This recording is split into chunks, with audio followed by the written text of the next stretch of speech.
Good afternoon, everyone. We welcome you all to today's webinar conducted by onlinetaxupdate.com. A brief info about onlinetaxupdate.com is that it is a website which shares recent update in GST, GST Council meeting recommendation, budget updates, GST in media, and important articles. It has a note section as well where GST law is presented in a simple language for professionals, taxpayer, knowledge seeker to learn GST in a simple way. It has a section-wise notes and judgment under the title logics as well. It also shares newsletter at a nominal fees to the link will be shared with the YouTube link and PPT later on. Today's topic of webinar is top 10 implementations of recommendations by 53rd GST Council meeting, which was held on 22nd of June 2014.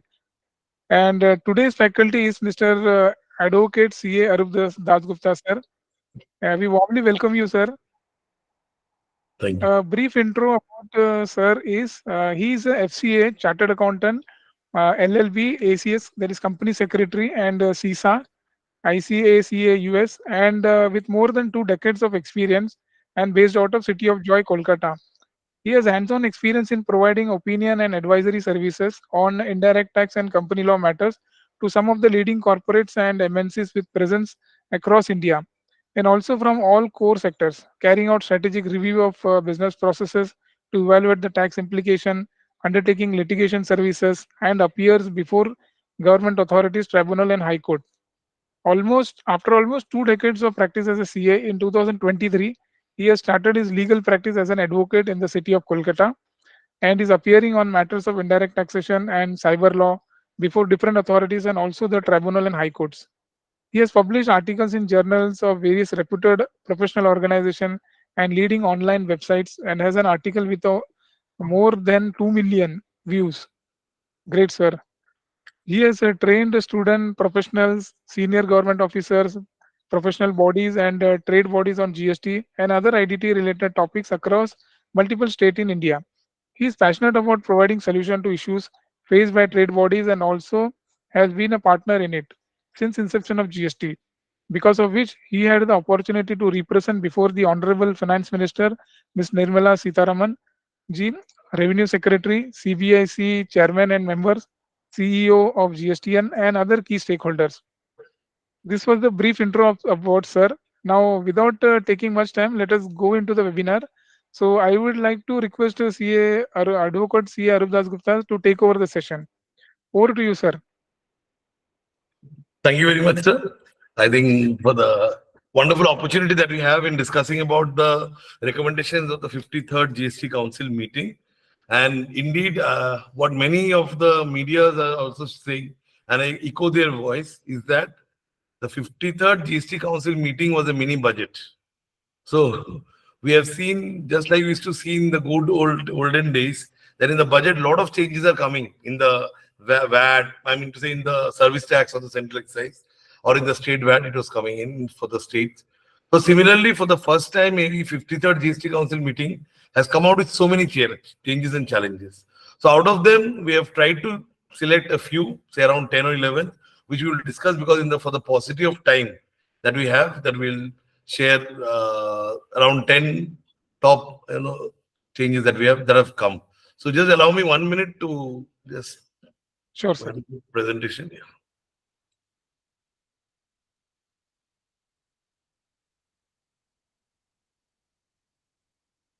Audience can post their query during the session in the chat box or can raise their hand. Okay, so we'll attend the queries later on, but at least we will get the queries. Yeah, Yes, I hope sir, your PPT is visible, sir, now. Okay, thank you. So, yeah. So this is our brief agenda that we have today. So reduction of the government litigation, clarification regarding the integrated tax for B2C transactions, import of services, how do you value? So that is again a very important area. The time limit on 16(4) of in respect of RCM supplies received from unregistered persons, how the time limit is going to work out. And the mechanism, which is again a very important change for the post-sale discount that has been given. There is a condition of reversal. So how do we comply with that particular condition? Then we have about extended warranty and the warranty services that is there. Then another important amendment which is coming the rules, which is if you have made any payment through DRC 03, even after DRC 07 is issued, even after, even during the appeal hearings, whether you can adjust the amount you paid through DRC 03 against the order. So that has also been to be discussed. E-way bill as to how the unregistered persons now. So we have clients who are not registered under GST, whose turnover is below the threshold. So when they are making a supply as to how they also need to issue e-way bill, how they will do it. Next is about the appeal application, like how to apply, when to apply, what are the fees, and all those things that are being shared. Then the IST related amendments that are being made, which is very significant because till now, as we know, it was optional, but now IST is being made mandatory. So how it is being made mandatory? What are the things that we need to follow? How does it impact our clients who have multi-location units? So all this need to be discussed in the ISD. And another and the most significant amendment is GSTR 1A is coming, which is going to be, we need to see whether it's going to be a bane or a boon. So now quickly going to the first circular that we have, it is on fixing the monetary limits for filing appeals or applications. So according to the National Litigation Policy, a decision was taken that maybe the litigation should happen only in case of core areas, only in important areas wherein the department can go and file an appeal. Okay, so this whatever the appeal limits we are discussing, they are for the department, for the revenue, and not for the taxpayer. And so whatever appeal that was to be filed by the revenue, now a mandatory limit has been fixed, which is for the appellate tribunal 20 lakhs, for the High Court it's 1 crore, and for the Supreme Court it is 2 crores. So why these limits are necessary? So that firstly the litigations are not there. I mean, litigations are reduced. So maybe there is a 3B2A mismatch, and suddenly the mismatch is for say 4 lakhs, and there is a favorable judgment appeal order that has come in. So department might as well think that we'll go ahead with the appeal and file the appeal before the tribunal. So in that case, it will not be allowed. Okay, it will not be allowed. But when I say it will not be allowed, there are certain exclusions which are given. So first query that many taxpayers are asking us or professionals are asking us is, why is this important at all for taxpayer to know about all these limits?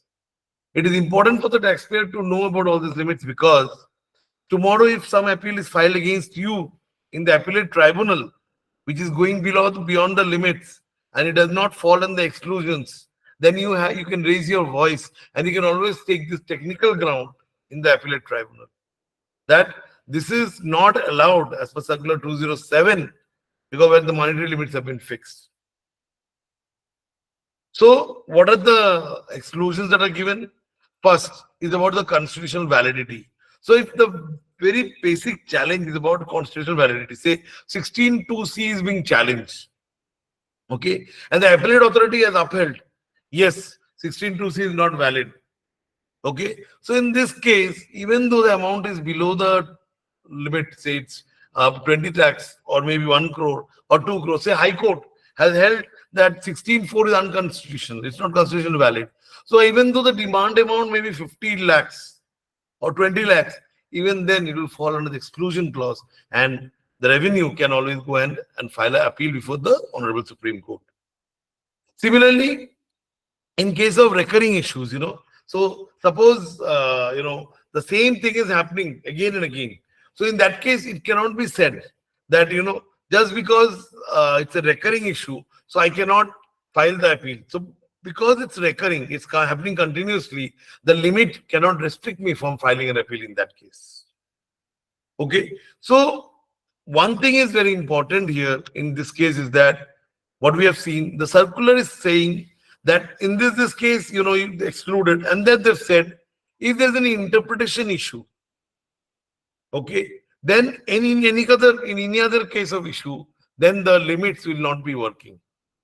So our humble request would be that it should be made more objective and that any other issue clause in the circular, it should be removed so that it does not give an open hand again in terms of going for this particular appeal. If the objective of the appeal is to file that, to reduce the litigations.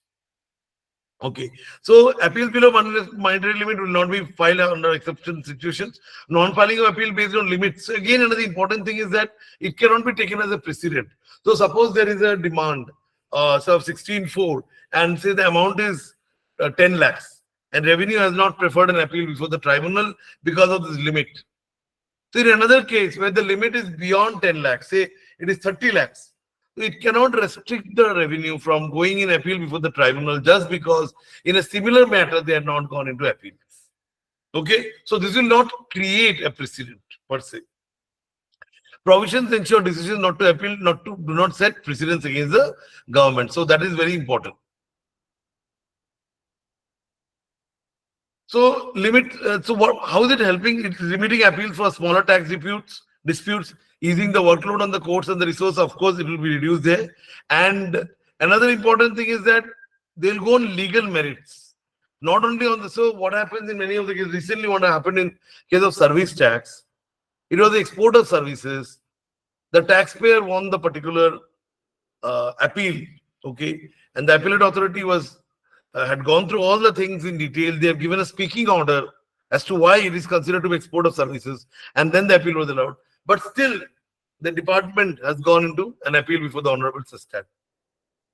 So there's unnecessary litigations which have been going on just for the sake of going into appeals. That would be reduced. So which will allow the department to use the resources in a better way. Next thing is that one important thing here that we need to understand is that the limits which are set as of now, these are quite low. Say 20 lakhs for the tribunal is not at all a kind of monetary limit that would be, said to be just for a tribunal. Why? Because there are many issues on which a 20 lakh or 30 lakh demand would be nothing. So that's why our humble suggestion would be that this particular limits need to be reviewed at a particular point of time, and if need be felt, then the demand should be enhanced. But as we speak, as on date, these are the limits: 20 lakhs for the tribunal, 1 crore for the High Court, and 2 crores for the Supreme Court. Next, we go on the clarification provided for the 10.1 CA, which is regarding the supplies made to the B2C. So what is happening here? It's related to the place of supply of goods to the unregistered persons. Okay. So clarification CA, 10.1 CA states that for supplies made to unregistered persons, the place of supply is the location of the recipient as per the address of the invoice. If the address is not recorded, place of supply is the supplier's location. Recording the state name of the recipient in the invoice is considered as recording the address. But again, there is a doubt which was being said. Suppose I give to an e-commerce operator my address for billing, and my address is Kolkata, and I say that this material I'm giving as a gift on one of my friend's wedding in Chennai. So he's sitting in the state of Tamil Nadu. Okay, so there was a confusion that whether it is similar to a bill to ship to transaction wherein I am giving the instructions and the goods are being delivered at Tamil Nadu. And therefore, since my address is given in the particular invoice, while recording the transaction, whether the place of supply will be West Bengal or Tamil Nadu. So that has been clearly mentioned here, that recording the name of the recipient state in the invoice suffices as recording the address. Clarification sought on the place of supply when the billing address differs from the delivery address, especially for e-commerce suppliers. So what is happening? What has been clarified? The place of supply will be delivery address, that is state Y as recorded on the invoice. So what is happening? When I'm booking from Kolkata, my address is Kolkata, but I'm sending a material to Tamil Nadu. Since the delivery address is Tamil Nadu, here the place of supply will be Tamil Nadu only. So that is being clearly clarified here. So what was the impact of this particular thing? It's resolving the differences between the delivery and the billing address to prevent uncertainty, and also establishing the location of supply and uphold the principle of destination. See, another important thing is that GST has always been a destination-based consumption tax. So here, when I am actually supplying the I as an e-commerce operator am getting the money from a person sitting in West Bengal, but I am delivering the goods to a place in Tamil Nadu. Then, on the basis of destination-based consumption tax, the place of supply should have been Tamil Nadu only. But there was a doubt in this regard, and many of the tax payers, they were billing to West Bengal, considering that that is the place as per the record available with the company in their books of accounts. What are the other sectors which are being impacted through this? The more automobile sector. So in the automobile sector also, what is happening? Unregistered persons, they were buying the cars. Say somebody is buying a car from West Bengal. Okay, he is based out, his address is given in West Bengal, but he's telling that please deliver this car to a place in Odisha. To a place in Odisha. So in this case, what is happening? The place of supply is becoming Odisha, where the consumption is happening. Right? So though the circular has been issued, keeping the e-commerce operators in mind, in my view, which is very personal in nature, because I would like to give a disclaimer that whatever views I am giving here, these are not the views of the host, and these are not the views given in my professional capacity as an advocate. Rather, these are the views that I'm giving in my personal capacity. So in my view, what I feel is that though this is being given as a circular or clarification mainly for the e-commerce platforms, this would be equally applicable wherever a taxpayer is billing to a person, unregistered person, and sending the material somewhere else. Delivery address is different from the billing address. In that case, whatever is the delivery address, that will be considered to be the place of supply for all practical purposes. So what will happen here? The state which is consuming, say in case of Chandigarh and Himachal Pradesh, the cars were being brought from, say, Chandigarh, but the consumers are in Himachal Pradesh. So now with this change, so in place of CGST, SGST, Chandigarh, they have to bill IGST, like Himachal Pradesh, because the cars are being taken to Himachal Pradesh. And so Himachal Pradesh government is going to get the benefit of the taxes when the goods or the service goods are being consumed. So next is clarification on value of supply of import of services by related person when the recipient is eligible for full input tax credit.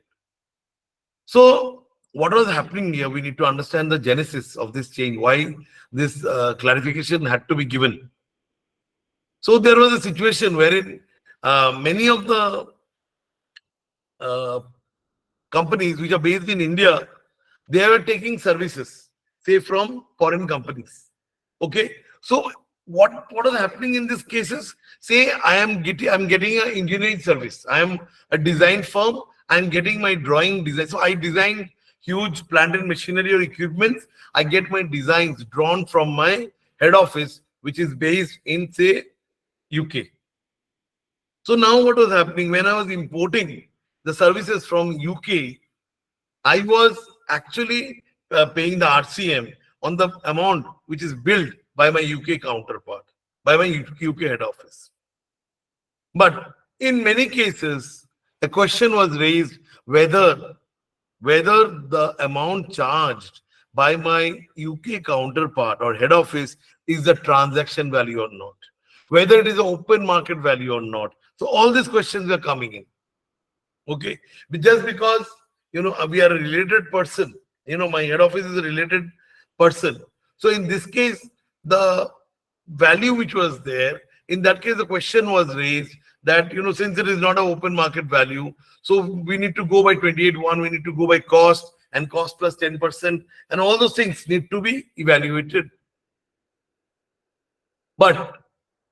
And because of this, in many cases, there was another doubt also, say where my head office is designing the things for me, but is not billing to me anything. So in this case also, there was a deemed valuation which has been taken in many cases, and show cause notices were being issued, said that if you would have to get this design drawing done by another engineering agency in India, you would have to pay this amount. So your head office is not charged, or your related person has not charged you. That is not a question. So on this deemed value valuation, you pay GST at the rate of 18% as import of services. So here, the ground that was taken by the taxpayers was that, sir, why can't second proviso to Rule 28, be applicable in even in case of imports? Okay, so even in case of imports, why it will not be applicable? So revenue was contending that there was a view by the revenue that second proviso to Rule 28, which says when there is a supply. So here it is given here. This rule pertains to the value of the goods or services between distinct or it includes provision for determining the value when the open market value is not available and for cases where the recipient is eligible for full ITC. So what is happening when the persons are related, whatever value is shown on the invoice, that will be deemed to be the transaction value, or that will be deemed to be the open market value. When? What is the condition when it will be deemed? Only when the recipient who is getting this service, they are eligible for full input tax credit. So here, the view of the revenue that second proviso to Rule 28 is applicable only from the view of the supplier. Hence, when the recipient is importing services from outside India, they will not be eligible for this particular benefit. That has been now clarified through this circular. This circular just says that second proviso to Rule 28 applies equally to both the supplier when he is billing to his related party. In that case, if both of them are related, whatever bill, whatever value they are ascertaining, that will be the open market value. If the recipient is eligible to take full input tax credit of that. Similarly, when you are importing the services, though you are a recipient, you can take the benefit of this particular valuation rule, and whatever value is charged by your by your supplier, which is the head office, that will be deemed to be the open market value, and you can pay GST on that particular amount if you, the importer, you are eligible for full input tax credit. Okay, so these are primarily the two main things. Another important thing which is shared is that, here, just like Circular 199, which shared that if no invoice is issued by the head office, the value of services may be deemed as nil. Right? So similar clarification has been given here, just like it was given in the case of the ISD. Okay, ISD of the cross charge in Circular 199, the same clarification was given that if no invoice is issued by the HO, then the value of service may be deemed to be nil. So similarly, in the case of related persons, if the person who is sitting in India, he is getting a service from outside India, and the person outside India is not raising an invoice, then in that case, no GST will be applicable going by this particular circular read with Rule 28, second proviso. Okay, so this is how it is. So if no invoice is issued, then what happens? Then by the domestic entity, then it will be declared as nil, and nil will be deemed to be the open market value, and so no taxes payable by them. So what will be the treatment if the consideration is paid by INCO to foreign company, which is much less than the market value? So it doesn't matter if the consideration is less or more after the clarification has come.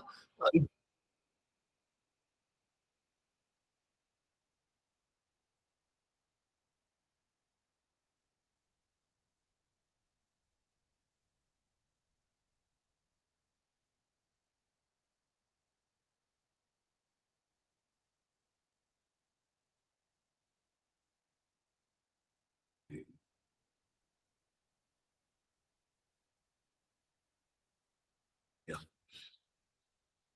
So what will be the treatment if even if less consideration is given, then also there is no problem, because which is much less than the market value, because now circular clarifies that the value between the two parts agreed value will be the open market value. Next is a foreign holding company or design engineering firm is carrying out design service for the Indian subsidiary but does not charge anything to the Indian subsidiary as it is just in the initial years. Will the Indian company have to pay any tax under RCM? No, it does not have to pay any tax under RCM, because it is clarified that if no invoice is charged, then the consideration will be deemed to be nil, and so no RCM is payable. ABC GmbH, a German company, has deputed a team of 4 persons for its Indian affiliate But Lakshmi Puja Services Private Limited are paying the salary and perks to the team members. So in this case, since it's a reimbursement, it's a payable of the salary are directly paid, though the persons are deputed by the German company. Here, what is happening? The Indian affiliate is directly making the payment of the salary to the persons deputed. Hence, there is no import of services. If it had so happened that ABC GmbH Germany was paying the salary and was saying the salary was being reimbursed to them, only in that case the question of RCM would come. Here, since the salary is paid by Lakshmi Puja Services Private Limited directly to the foreign employees, there is no concept of any consideration being paid to the foreign company, and therefore there is no RCM that needs to be paid. Clarification on the time limit under section 16(4) in respect of RCM supplies received from unregistered persons. So here the only challenge that was there, the issue that arises particularly in case where an activity performed by an overseas related person for an entity is deemed as supply even if no consideration, leading to confusion on the appropriate time for issuing an invoice and claiming ITC. So in case of 16(4), the main problem was there is that whatever RCM I'm paying, whatever RCM I'm paying, by what time do I need to avail the credit under 16(4)? Because 16(4) applies for the invoices, okay? The invoices and the debit notes. For that, we have to avail the credit within 30th September or 30th November as the year applies. As we know, now the extension has been recommended in the 53rd GST Council meeting that for 16(4), for 1718 to 2021, whatever was there, if the ITC was availed within 30th November 2021, then it will be complied with the conditions of 16(4). But here, the question is that it's about RCM supplies received from unregistered persons. So in that case, what will be the time limit? Will it be the time limit as per, the given for the invoices and debit notes, or it will be some other time limit?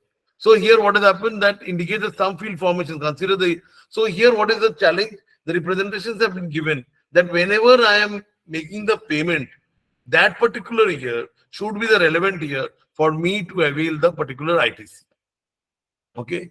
So here Rule 36(1)(b) states that ITC to be availed on the basis of invoice issued under 31(3)(f). 31(3)(f) mandates a registered person to issue an invoice for supplies received from unregistered supplier. 16(4) limits are available till 30th November. So there are the three conditions which are very important, right? So now what is the clarification that is being provided? So that in case of RCM supplies from unregistered persons, the relevant financial year for ITC availment is the financial year in which the recipient issues the invoice under 31(3)(f) of the GST Act.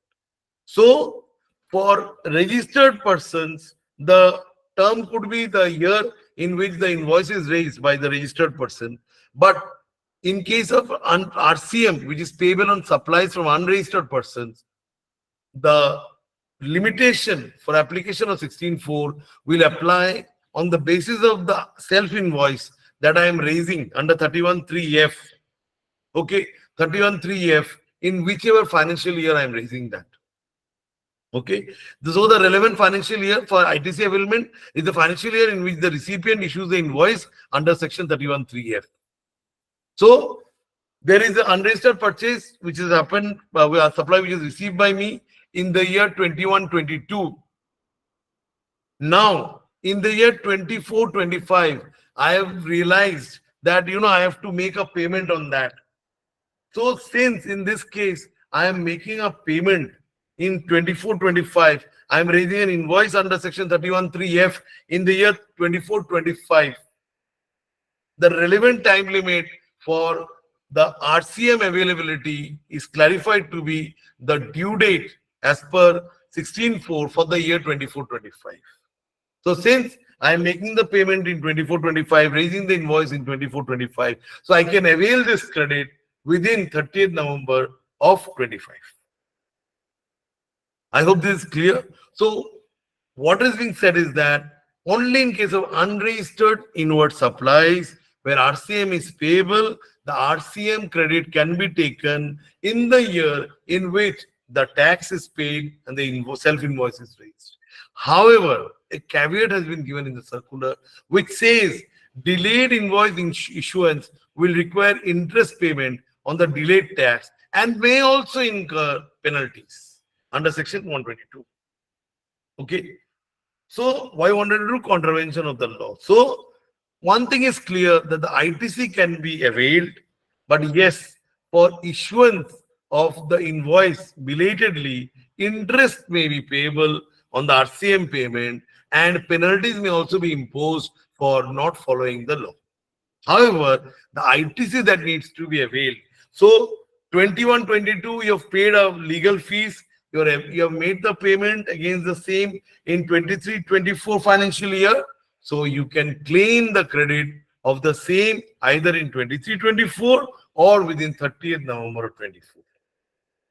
But what you need to do, you need to pay interest on the RCM since the date you had to raise your invoice as per 31(3)(f) till the date you have raised the invoice actually. So what is the timeline for RCM received from URP that is given? Will the relief be available even for ITC availed against RCM payments for the period 17-18 to 2021? Of course, for 17-18 to 2021, we believe that the normal limitations are allowed. So even in this case, we believe that if in between 17-18 to 2021 you have paid and received the credit, then 16.4 will be covered. For 21-22, in case tax was paid under RCM for URP purchase in February 22, but ITC was availed in December 22, will it be hit by 16.4? We need to see that since the purchase was, though the purchase was made in February 2022, but the ITC was availed in December 2022. In this case, if the circular 211 was not applicable, if the circular 211 was not applicable, it is deemed that it would be hit by 16.4. Why?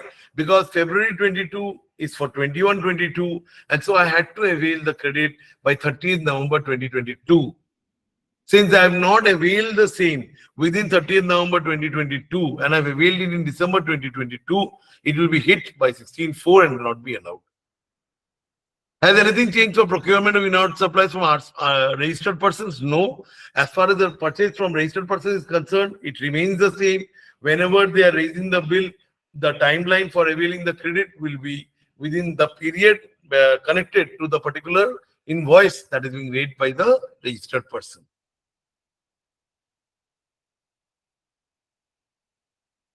So next important thing, so what is happening? Post-sale discounts are being given. So what does section 15(3)(b)(2) say? That you can give a post-sale discount. What is a post-sale discount? A pre-sale discount is something, say, which is given before you enter into the transaction. So you are going to a particular restaurant, okay, for having a buffet lunch, and outside the restaurant it's written in big letters that the cost of the buffet is 1,000 rupees, but there is a discount, weekend discount of 20%, so you have to pay only 800 rupees. So this discount which is given on the face of the lead document before you enter into the transaction of sale, that is known as pre-sale discount, which can be reduced from the transaction value itself, and 800 would be the amount on which the GST would be paid. Now what happens in the case of post-sale discount? In the case of post-sale discount, you give a trade scheme. You have an agreement with your buyer, who is normally the distributor. You tell him that if you procure 100 kgs of this particular material from me, I'm going to give you 5% discount. If you procure, say, 200 kgs, on the additional 100 kgs, I'll give you additional 10%, 5% discount. So in totality, you get 10% discount. So whatever on the fulfillment of certain conditions and obligations at a later point of time, they'll be getting a discount from the company. So in that case, as per section 15(3)(b)(2), there are conditions to be fulfilled. What are the conditions?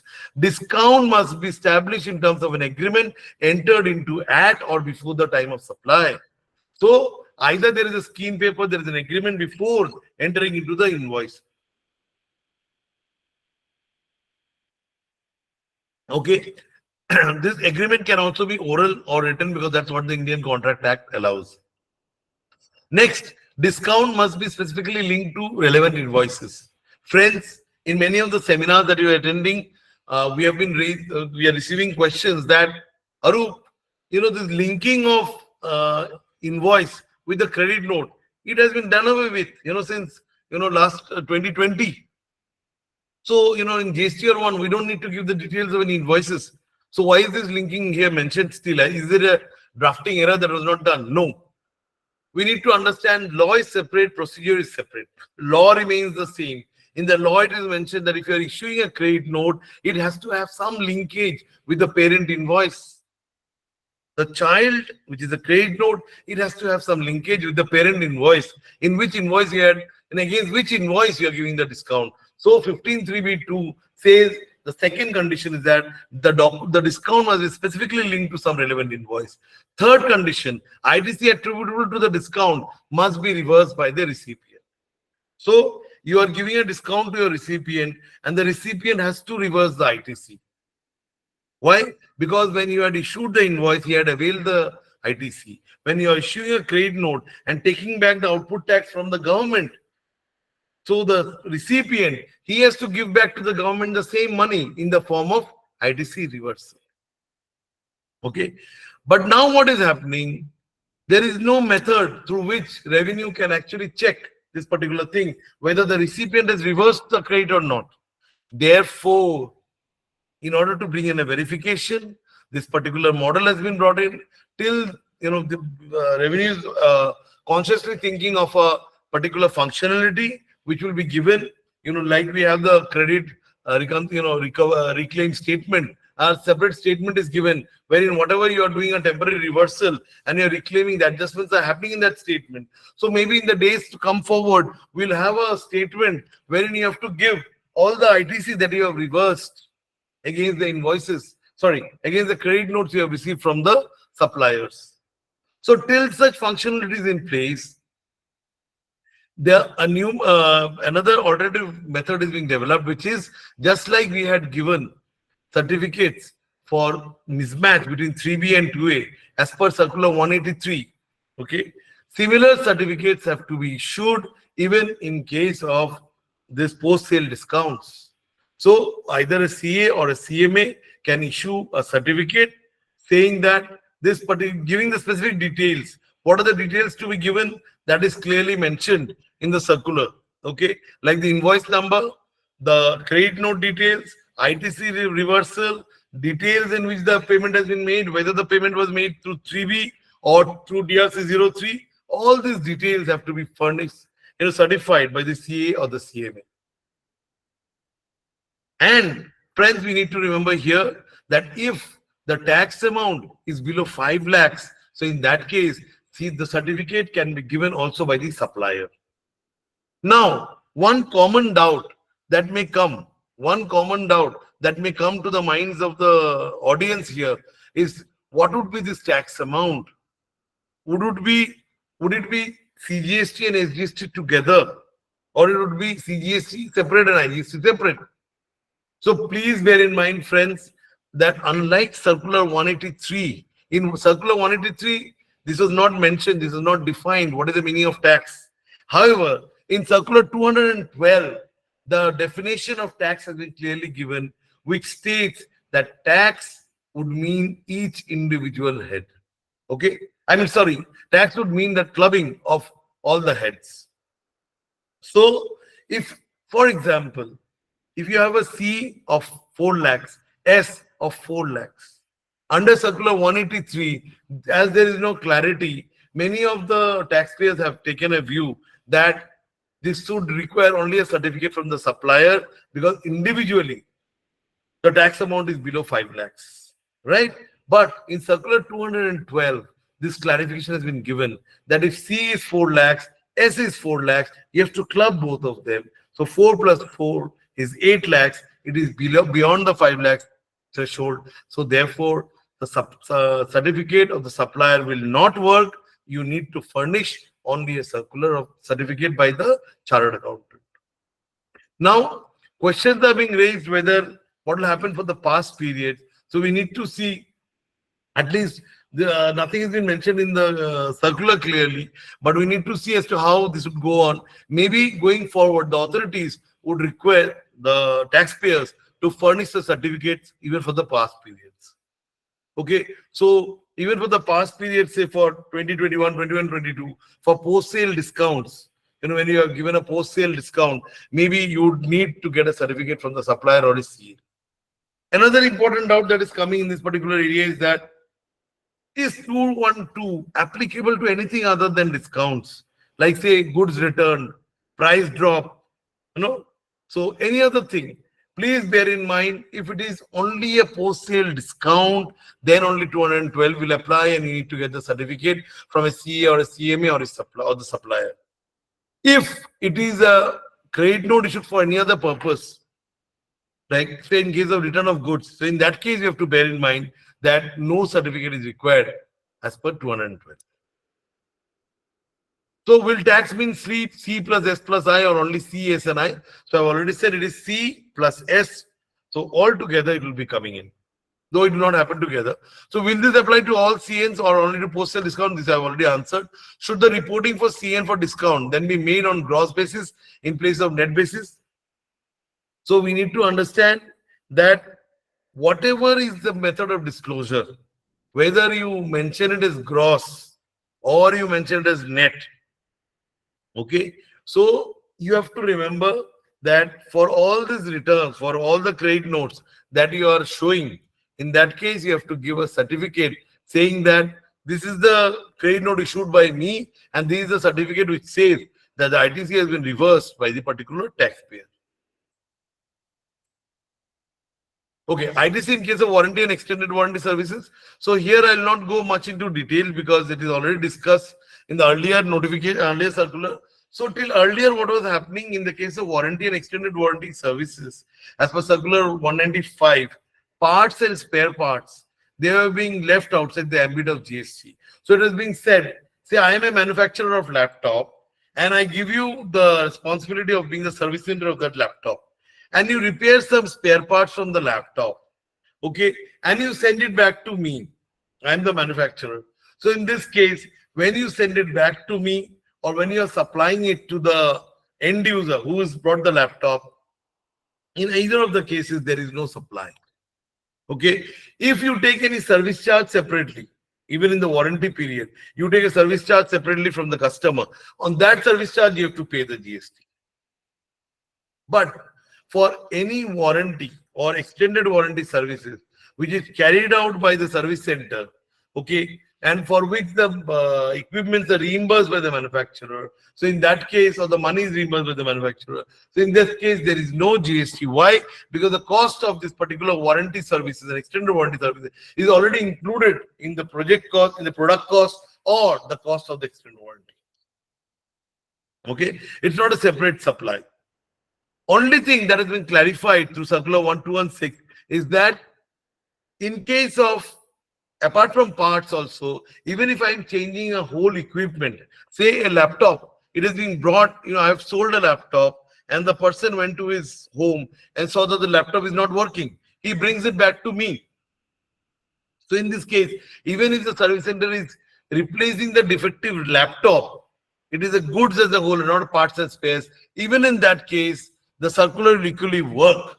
That is what is being clarified by circular 216, that whatever is the repair, whatever is the, whether it's a repair or maintenance or whether it's a replacement of the complete thing, since the particular equipment,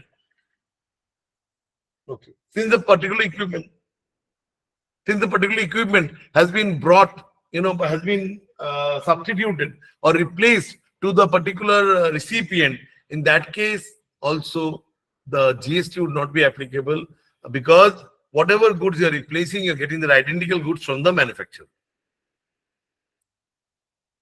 So now coming to the notification part, GSTR 1A.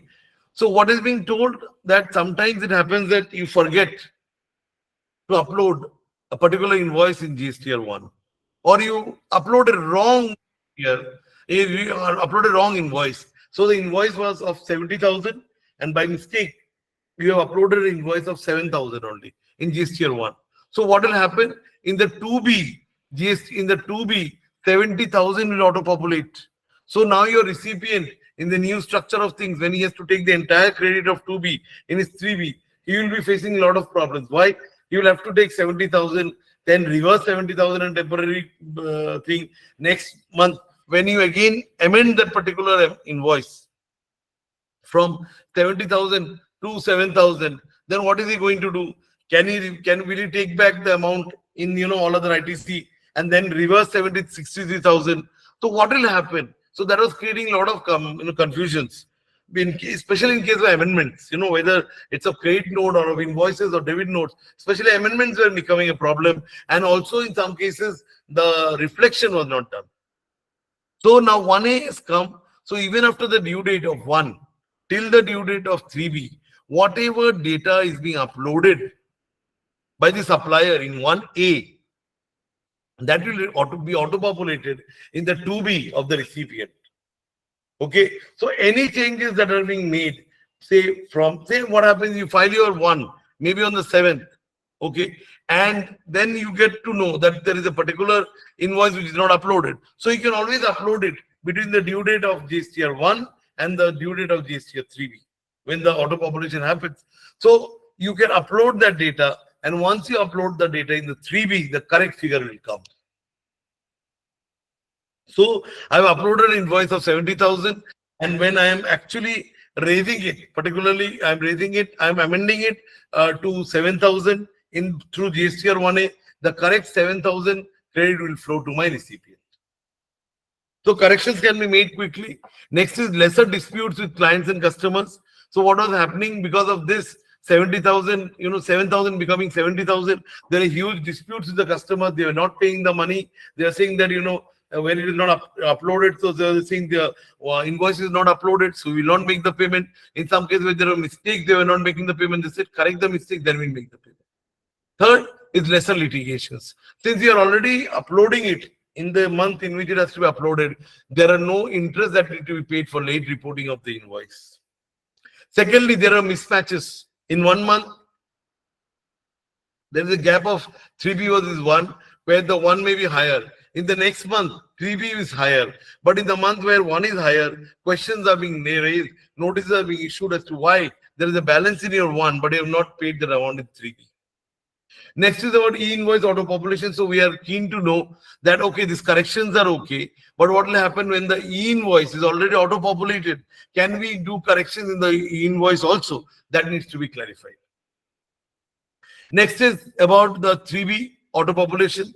So what is happening in 3B auto-population? Since the credit that is available as per the 1 and GSTR 1A, whatever has been corrected by me, is available in 3B. Okay, so will it be locked to extent wherein that I cannot make any further changes?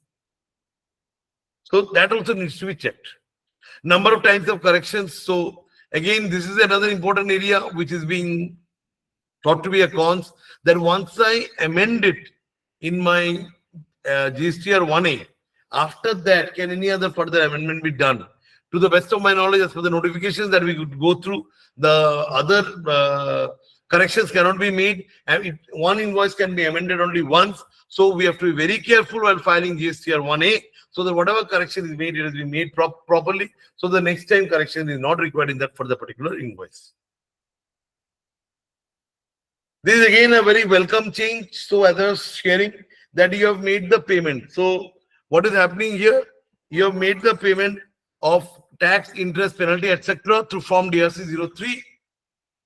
So now what the department was saying, after DRC 07, why did you make the payment to DRC 03? You cannot make, so you have to take that refund. You pay against the payment against refund demand. So there was a huge representation from the trade, and finally this change has been made. What is this change? It is saying that even if you have made any payment through DRC 03, during the entire process, 73, 74, 76, 122, 123, 125, 127, whatever stage you are paying any money through DRC 03, that can always be adjusted with your payment against demand by furnishing a form GSTR 3A. Okay. So once we file the GSTR 3A, then what we can do, then the GSTR 3 amount can be adjusted against the amount lying in your electronic liability register. Okay. So what was happening? So in the past, what was happening? So the appeal has been, order has been passed. We have gone in appeal. In appeal, the officer has told you to pay, the proper officer has told, the appellate authority has told you to pay 50,000 because you admitted a particular issue in your letter, in your submission. So you go back to your office and you pay through DRC 03. So the appellate authority used to say that since you have paid through DRC 03 and not through payment against demand, it cannot be adjusted. But now there is a wonderful waiver given on this. So now, even if we have made the payment through DRC 03, that can be easily adjusted, and we can do the adjustment by filing DRC 03A, against which there will be acknowledgement will be given. Further, another important problem of the trade was that for the DRC 03 filed by us during the last 5, 6, 7 years, we have not received any acknowledgement, we have not received any DRC 04. So for the first time, it is said that the person informs the proper office in DRC 03 and acknowledgement in form DRC 04 will be issued.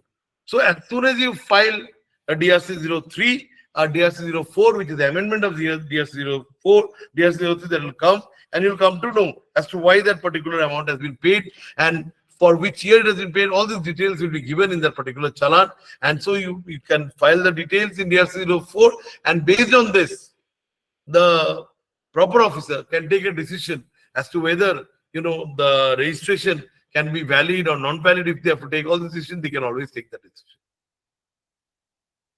Okay. Next is e-way bill amendment by unregistered persons. So what is happening? For unregistered persons, your client happens to be a person who is not registered under the law, but for him, you need to generate enrollment number. It is just like a temporary identification number. So you generate your client's enrollment number through his mobile and email ID and all those, giving all the Aadhaar number and all those details. Once that enrollment number is generated, then the unregistered person can go on issuing invoices from that particular registration number. Okay. And so what do they have to do? An unregistered person, they'll have to, or opting to generate e-way bill voluntarily must submit details electronically on the common portal. So you just file the details on the common portal on the gst.gov.in, and you will be given an opportunity to do the OTP verification and all. After the OTP verification is happening, then you get a validation of the submitted details and an enrollment number is given to you, which will be for all practical purpose used in the government departments. Okay, so this is again a welcome change. Why? Because the unregistered persons previously they had to get registered again and again and again and again whenever they were sending materials through e-way bills. So now they have a particular enrollment number, so they can issue the particular e-way bill under that enrollment number. And here, how the department is getting to benefit is, suppose somebody is doing a transaction more than the e-way bill amount. So now we can check what is the reason for that, whether he's a job worker, whether he is genuinely a person who is selling other goods and not, the goods which are chargeable to tax. So considering all this, this is a welcome change, that where the e-way bill generation will be allowed by unregistered persons also. But as I have shared, unregistered person has to create a demand, and then once the demand is created, then only the unregistered person can start issuing the invoice number from his enrollment number. For the appeals before GST 80, you need to remember that it's the same as the appellate authority only. Only forms are given, appeal 05, and if the department is filing appeal 07, then you have to file a cross objection, which is in appeal 06. Okay, and one thing we need to remember here is that both the appeal and the cross objection must be signed in accordance with Rule 26. So it has to be signed by the authorized officer. It cannot be signed by anybody else. It has to be signed by the authorized signatory. In one of the recent appellate matters that has come to us, we have seen as to how, the officer, the appellate authority rejected the entire appeal because the signature was not done by the authorized signatory. So please bear in mind that Rule 26 is given. Please get it signed by authorized signatory, whether you're doing it for the appeals or for the first appellate authority. It has to be as per the person who is mentioned already. Okay, who is mentioned in maybe the records, and who has also signed, who also needs to fulfill all the conditions that need to be fulfilled for the appeals and the cross objections for signing as per Rule 26. Okay, so rest of the conditions remain the same. Only one thing is that for filing an appeal before the tribunal, a minimum fee of 5,000 and a maximum of 25,000 has been given, which will depend again on the turnover and a lot of other factors. So considering that, the limit will be fixed, whether you have to pay 5 lakhs or a maximum of 25 lakhs. So again, another incentive given, just like in the case of first appellate authority, even in the case of appellate tribunal, the withdrawal of appeal facility has been granted. It can be withdrawn before any time before the issuance of the order, and for withdrawing the appeal, you need to have the approval from the tribunal. Okay, and withdrawal of appeal must be done in same appeal 07 or 05W. Okay, after withdrawing the same, you can file a fresh appeal before the appellate authority, GST appellate authority. So now coming to Rule 88B. So what does Rule 88B say? It says that you have a payable amount of 57,000. You have electronic credit ledger and ITC of 24,000 in the month of June. Electronic credit ledger balance, electronic cash ledger balance on 20th July is 20,000. So what essentially Rule 88B is saying, whatever amount is deposited, see if any amount is created in the electronic cash ledger before the due date. So before the due date, here 20th July, whatever amount you have deposited or debited, created into the electronic cash ledger, to that extent, interest will not be applicable. But you have to fulfill the second condition. What is the second condition? Is subsequently debited for tax payment. And if it remains in the ledger from the due date until its debt. So, tax payable is 57,000, electronic credit ledger plus ITC is 24,000, electronic cash ledger as on 20th July is 20,000, electronic cash ledger on 10th August is 10,000, and 15th August is 3,000 when you file the return. In this case, you have to pay interest only on 13,000. Why?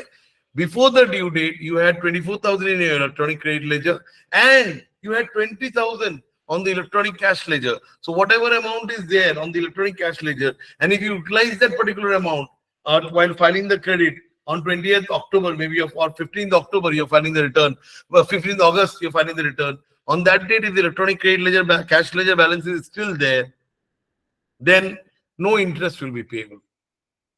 Okay. So one question is that what if the cash was there on 20th July, but utilized for payment of tax, DRC 03 on 23rd of July. So we have to remember, friends, it is not about crediting.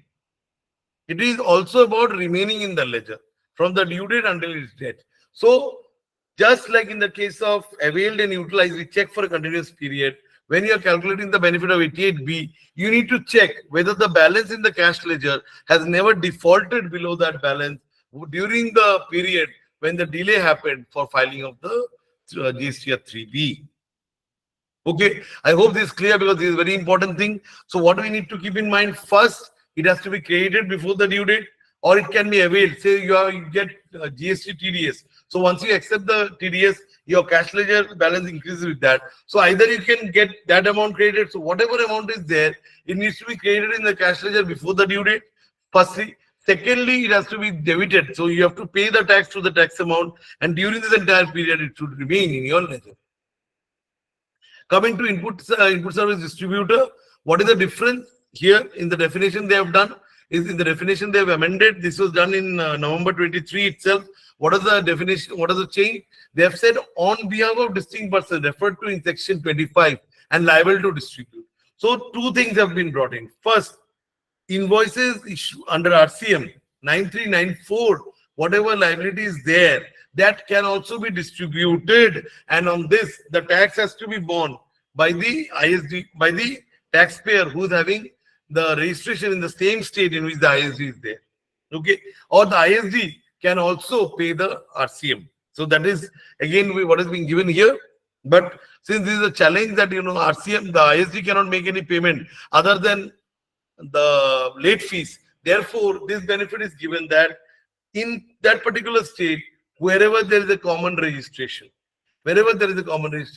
so they can make the payment of the RCM, and then the RCM can be distributed. Okay, RCM can be distributed. And one more change in this is that it is liable to distribute. That means ISD has been made mandatory. So section 21, what does it say? any office or any office of the supplier which receives a tax invoice towards the receipt of the input service, including invoices in such and such, on behalf of the distributing person referred to in section 25, shall be required to be registered as input service distributor under clause so and so of section 24 and shall distribute the input tax credit. So mandatory registration of ISD is being brought through 20 subclause 1. 20 subclause 2 says that this is very important, that including the credit of central or IGST in respect of services levied subject to levy of tax under 9.3 or 9.4, which is paid by a distinct person registered in the same state. So you have a ISD in Maharashtra.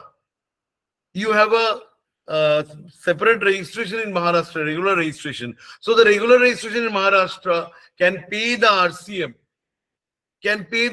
liability on behalf of the ISD and then transfer the same. To then raise the invoice to the ISD. The ISD on receipt of the same can distribute it to all the other branch offices which are there. Okay, so this is one important thing that is done, that in case of RCM also, the different state, the different branch in that particular state, that will make the payment and then raise an invoice or on the ISD, and then the ISD will distribute the entire credit to all the branches based on their turnover. So here it is about Rule 39. So we have very less time left. So Rule 39, not much changes have been made, but since small changes have been made, I have brought it together. So first, about ISD, we have to remember, since it's mandatory, friends, if you have a multi-location unit, till date you are going through cross charge. So what was happening in cross charge? Auditor is auditing and raising a bill on Mumbai head office. Mumbai head office was raising invoices on all the 6 states for whom the audit had happened. But now that cannot be done. We have to mandatorily have a ISD registration in the state wherever this is happening. So that in that particular ISD, what will happen? They have to distribute the credit in the same month. So whatever credit is coming in your GSTR 6A, so whatever credit is coming, that has to be traveled. That has to actually travel, and you have to file the particular GSTR 6 with all the details of the ITC that is being distributed. Next, it cannot exceed what the amount which is available for distribution. It should be attributable to the recipient. So attributable word is very important. So if some particular state is not getting a service, they cannot get the benefit of the ISD distributing the ITC to them. So only it has to be distributed to the states where they have availed that particular service against which the GST invoices come from the vendor. So it is pro rata based on turnover. So on what basis we can transfer the ISD credit? It can be pro rata based on the turnover of the last year. If last year there was no transaction for that particular unit, then the last quarter turnover can also be taken. The input service shall separately distribute the amount of ineligible ITC and eligible ITC. So when you are using an ISD, please bear in mind, you need to raise one invoice. So Maharashtra ISD registration will raise one invoice on, say, West Bengal branch, and they'll mention this is the ISD. Sorry, this is the eligible credit from ISD and this is the ineligible credit from ISD. So when I am booking, I will take the ineligible credit and I will take the eligible credit and then show it as ineligible credit in my GSTR 3B, wherever I need to show it under the 4B1 as permanent reverse.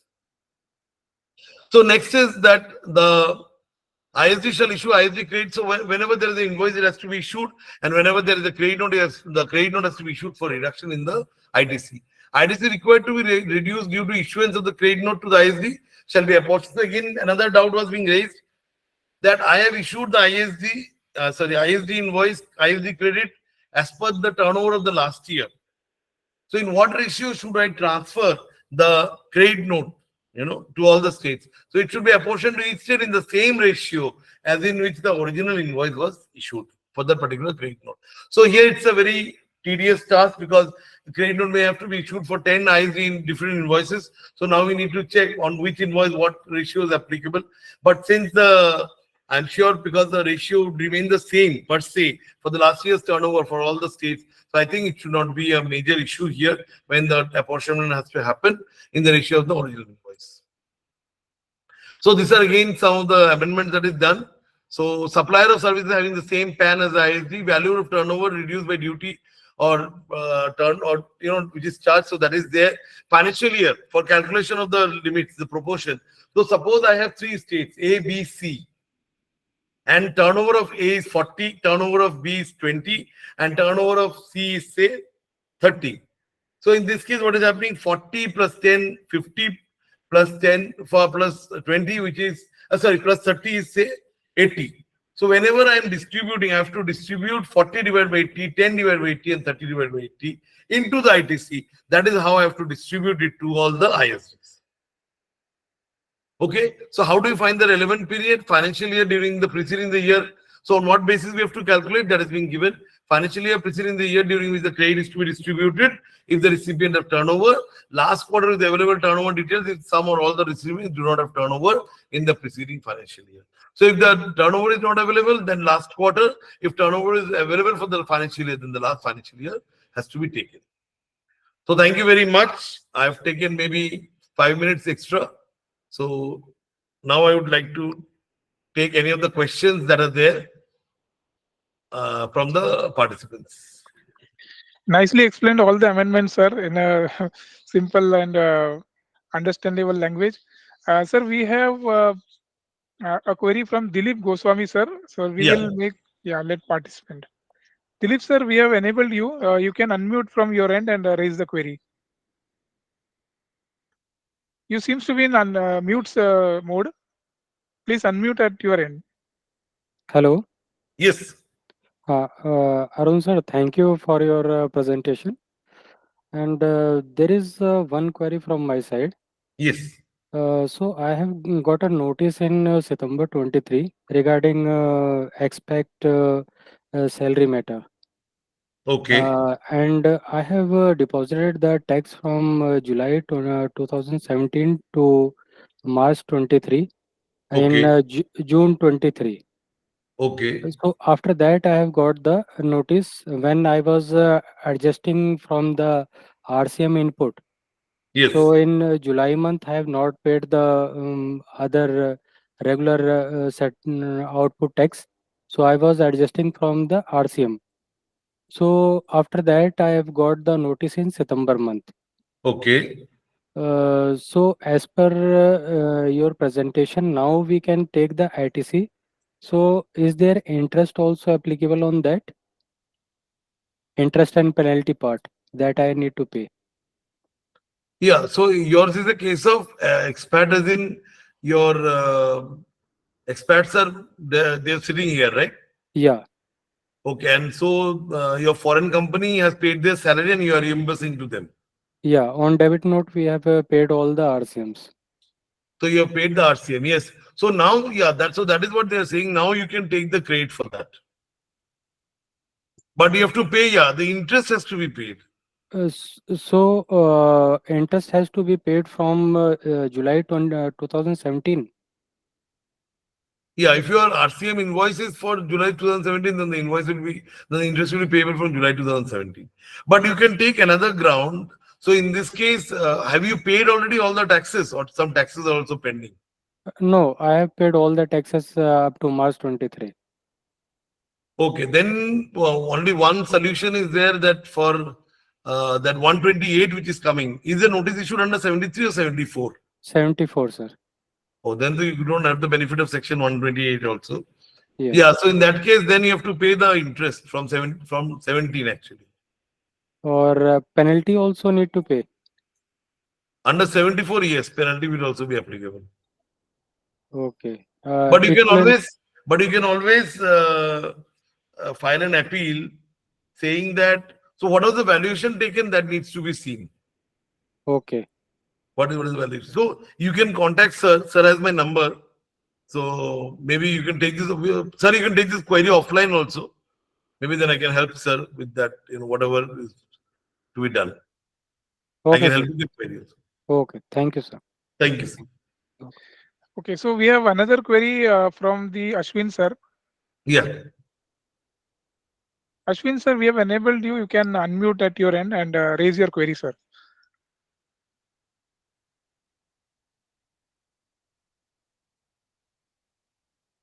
Yes, Ashwin, sir. You seems to be on a mute mode, sir. Yeah. You can unmute at your end. Okay. Now you are getting me, sir. Yes, yes, yes, sir. आपका दिन शुभ रहे. Arup Dasgupta. Yes, sir. Sir, you said now they have introduced a R1A. That is R1A, yeah. amendment. Yeah. But one thing I've somewhere read that it should be done in same month. How it is possible, sir? You said there is no time limit. No, it's in the same month. Yes. It's in the Because same I month read- only. I have read the line, no time limit. That is what I read in your slide only. No, But no, no, no. It has to be made the same. See, what is the gap that has been given? The gap is between your 1 and your 3B auto population date. Yes. So that is the only time gap between which it's like the exam paper. You have written an exam paper. You have remembered that you have made a mistake. You come back home. You think that I can't do anything. But now the examiners are saying we give you one more opportunity to make correction. And So, correct, I got it. Because the time is very short, very short. no, sir, but again, the trade was asking for this, that before the auto population of 2B, give me the ability to amend. So what will happen, whatever clerical mistakes I've made, I've not uploaded a particular invoice, I've made 70,000 invoices, 7,000, because what is happening, when I show a 70,000 invoice by mistake, which was supposed to be 7,000, so the recipient was receiving it. He was showing it under temporary reversal. Next month, I go and I amend the particular invoice from 70,000 to 7,000. So what was happening now? This person, he had to actually now again take back that credit, show 63,000 in permanent reversal. So all these confusions are coming. So for all these clerical errors, they have tried to do this. And another thing is that now auto population maybe also be coming in. That is in 3B, whatever credit is auto-populated, maybe after a certain time will not be allowed to do any correction in the auto-populated data. Yeah. So these are distance towards that. Yeah. One more query, sir. Yes, sir. Regarding RCM payment. Yes. That I have gone through one judgment. Unless and until you provide, raise the invoice of sales generation from that day, no interest will be applicable, sir. That's one of the judgment I came through. Right. Correct, sir? Yeah, for unregistered persons, yes. But now what is happening? That's why that's why revenue has come with this amendment in the thing. They are telling this that they are first come with the circular now. They're clarifying it through a particular circular, but slowly it will be brought into the act also. I think so. We have to wait for the budget. Yeah, we have to wait for the budget. But slowly it will come. The time of supply. See what is happening as we speak. 13.3b tells about time of supply for RCM from registered person. Yes. But it is not discussing anything about time of supply for RCM from unregistered person. Yes. So we have to see what happens to that. If a suitable change, but in my view, a suitable change needs to be brought there in also. If this thing needs to be clarified. I have come through one judgment. I think so. Madras High Court. I think so. Yes. That judgment is Correct, there. sir? Yes, that judgment is there. And last request, sir. Yes, sir. I lost my internet connection for some time. Will you share the video? Yeah, I think Sir will share that video. Please, sir, please. Yeah. Thank you. Have a good day. Have a great day, sir. Thank you. Thank you, sir. Now next query is from Elumalai, sir.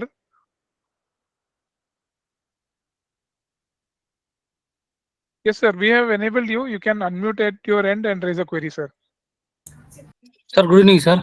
Good evening, sir. Sir, we have 2 plants in India. Yeah. IS is just mandate, sir. Any notification? Yes. Please refer that notification number, sir. Sorry? Sir, we have 2 plants in India. 2 plants, yes. IS registration mandatory or not, sir? See, yeah, you have 2 plants in India. So now do you work with both of them? I mean, say one plant is taking some common service and distributing to others. Yeah, so that is not yeah, there. Yeah, it is that, sir. You take some common service and then distribute to both the plants. So that is there. But the department not issued any notification, sir.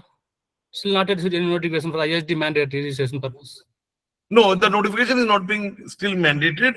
It has been only brought through the rules. The date of amendment has not been notified, but it has been made mandatory in the act also.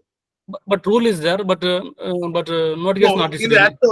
In the act also, section 261, the definition of ISD that has been amended. Section 20, subsection 1, subsection 2 have been amended to make it compulsory that ISD has to be registration has to be taken wherever it is applicable. Sir, in case our case still not registered in ISD, what can I do, sir? No, say in case you don't, best thing is then what happens is that you take credit in individual place only. So Okay, yes. yeah, so that is the best. In your case, since you have only 2 plans, then there is no point in taking common credit and then distributing it. Rather, we bill separately for each plant from the Okay. vendor. Okay. Sir, one more thing, sir. APL 02 issued APL 02 issued manually. Still not issued any online. Sir. Okay, so APL 02 has been issued then? Manual only, not updated GST. Okay. Okay. What is the next process, sir? No, Even if APL 02 is already issued, then we can always write a letter for the early hearing. If it's a refund matter or something, then we can, or any other matter, we can always pray for an early hearing. Oh, even PH also not issued, sir. 6 months. Yeah, that's what. So you need to we need to file a petition, a simple letter saying that we had filed an appeal on such and such date, and there was a manual APL 02 issued on wide number this and this. So now we request you to give us an early opportunity of hearing. So then they'll give an early opportunity of hearing. That's it. Okay, thank you, sir. Thank you. Thank you. Thank you. Next query is from Selva Kumar sir. Selva Kumar sir, we have enabled you. You can unmute at your end and ask a query, sir.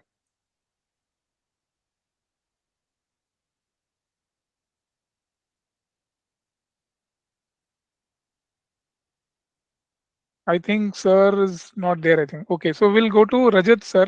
No, okay. Selva sir has come. Yes.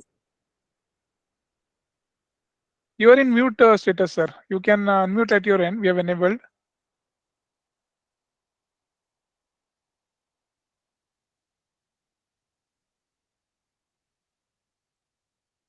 Selva Kumar sir, we are unable to hear you. Are you in the mute mode, I guess?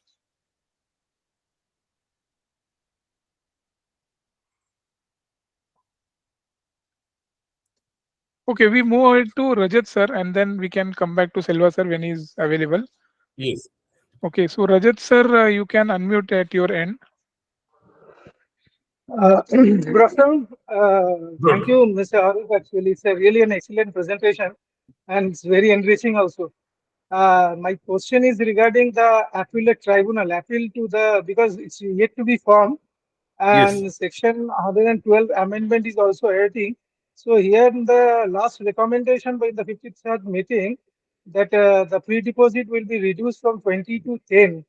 And for that the amendment is expected. So when it will be expected, and after the amendment came, then what is the procedure to file with the appellate tribunal?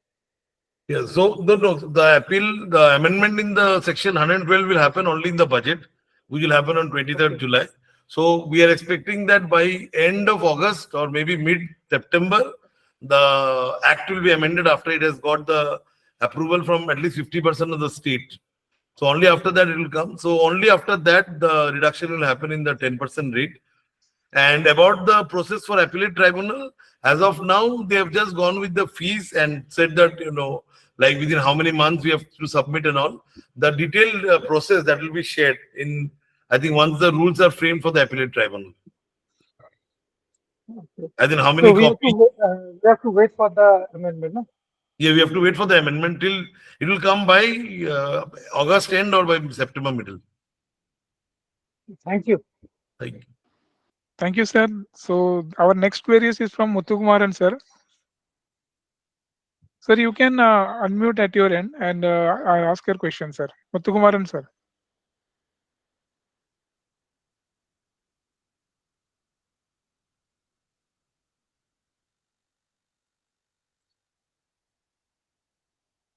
Unmute at your end, sir. So good evening, sir. Good evening, sir. So one dealer Yes. order passed on February month, sir. He forgot to view the order and forgot to file appeal, sir. Right. Now department want to attach a bank account, sir. Yeah. So how we file appeal to appeal tribunal, sir?